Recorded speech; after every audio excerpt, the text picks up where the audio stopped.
energetic show, including dance, about the secrets to happiness.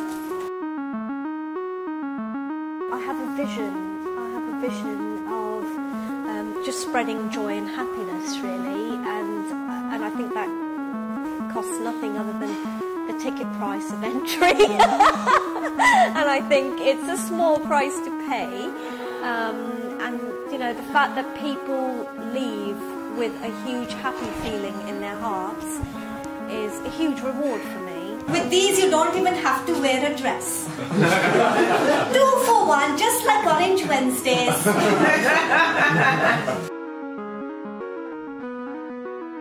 When I'm out and about, and it's usually late at night driving back from gigs, I get ideas.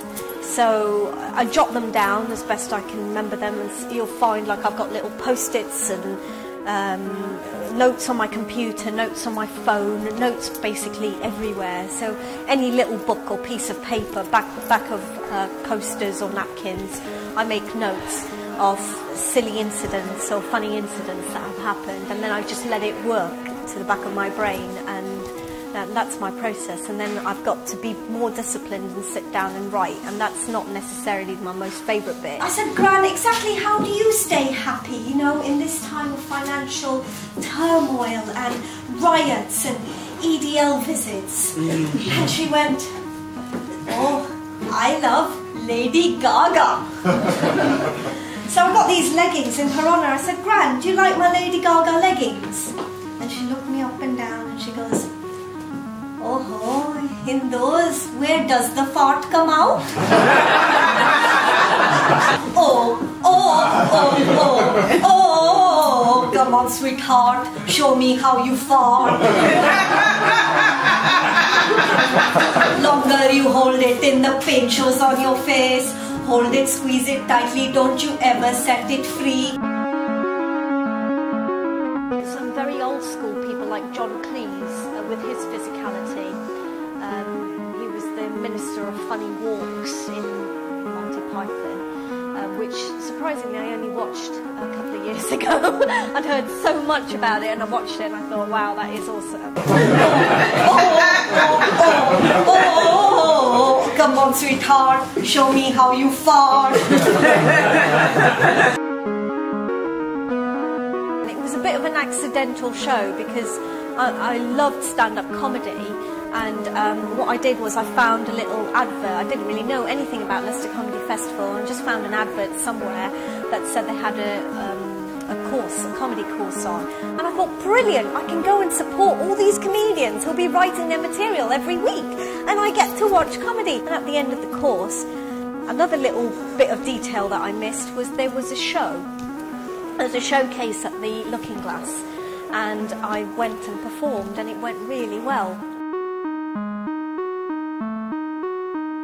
In a nursing home. Yeah, the audience were wetting themselves, literally. When they weren't flashing me their nappies, they were falling asleep. Yeah, that's my most unusual gig. So if you really want to know what the secret to happiness is, do you? Yes. Yeah? Could you tell me how many hours you have in your weekend? Anyone? What about Friday night? 70. How many? 72 hours in your weekend. That's an awesome weekend. I'm thinking. Or how many days holiday do you get a year? Yeah? Think about how many days holiday or how many shots, this is easier, how many shots you need before you keel over.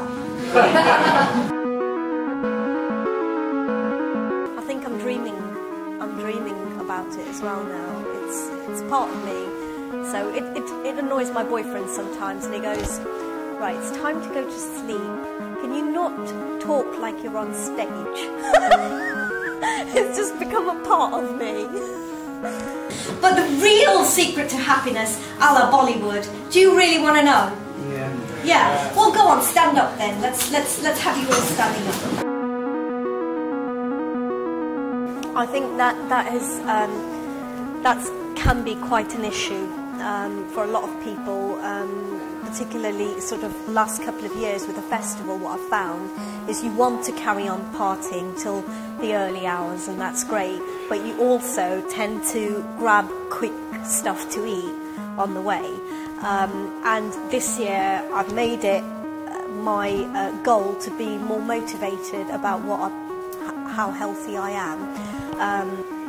And occasionally you might have stuff that's not so healthy, and that's okay, but if 80% of the time that's what you're doing, then remember to reward yourself and give a pat on your back, and don't necessarily reward yourself with a great big burger, because that would be defeating the objective. What we're going to do then is we're going to do a little bit of the lady crumping. Do you remember the lady crumping? Yeah? And could the people from the door on this side, could you be the groinators? Groin. Are we all ready? Yes! Let's have the music!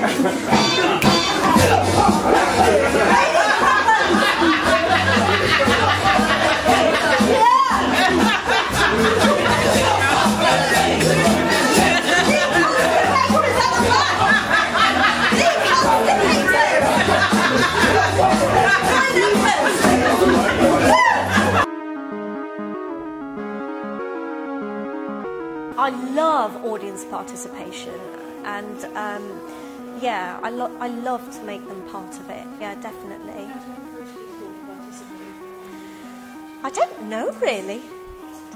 Dancing, music, I think just ask them really. I think most people are up for it. You know, we had lovely examples tonight. We had the volunteer come up, and bless him, very nervous he was, and very difficult to shake his hips around as well, but you know, he took part, and then everyone else took part in the singing as well, and then they got up and had a right old getting up off that thing, didn't they? Yeah. Happiness is a little bit like your first orgasm. If at first it feels awkward or you're a little bit unsure, just fake it with a smile until you can make it last a while, yeah? Laughter coach, what it is I do a lot of laughter or comedy therapy in schools and organisations, and it's based on the principles of laughter yoga. It's this idea of being able to laugh without an external stimulus. So, for instance, uncross your arms. Let's have a go. So, you clap your hands and you go, ha.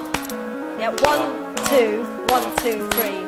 So it's ha, ha, ho, ho, ho. Ha, ha, ho, ho, ho. And faster. Ha, ha, ho, ho, ho. Ha, ha, ho, ho, ho. Ha, ha, ho, ho, ho. Just like that.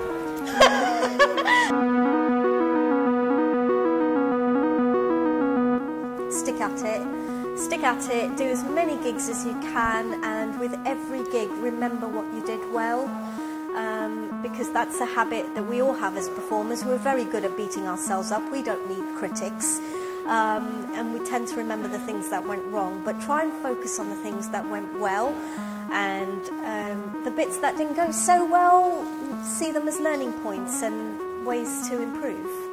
But keep at it, because the more you do, the more you'll become aware of what works with an audience, what doesn't work with an audience, and you know, whatever advice and criticism people give, always remember it is just their opinion. And comedy to me is an art form, so it depends on different tastes. So I don't necessarily believe in comedy competitions, for instance, because that to me is like a Van Gogh versus a Dali. It's down to people's tastes, you know, so I think there's enough room in this wonderful planet that we have for everybody. So if you've got a passion and a dream, no matter how well or badly that gig has gone, always remember why you're doing it. Remember your mission, remember your vision, and focus on what's gone well. And that, guys, is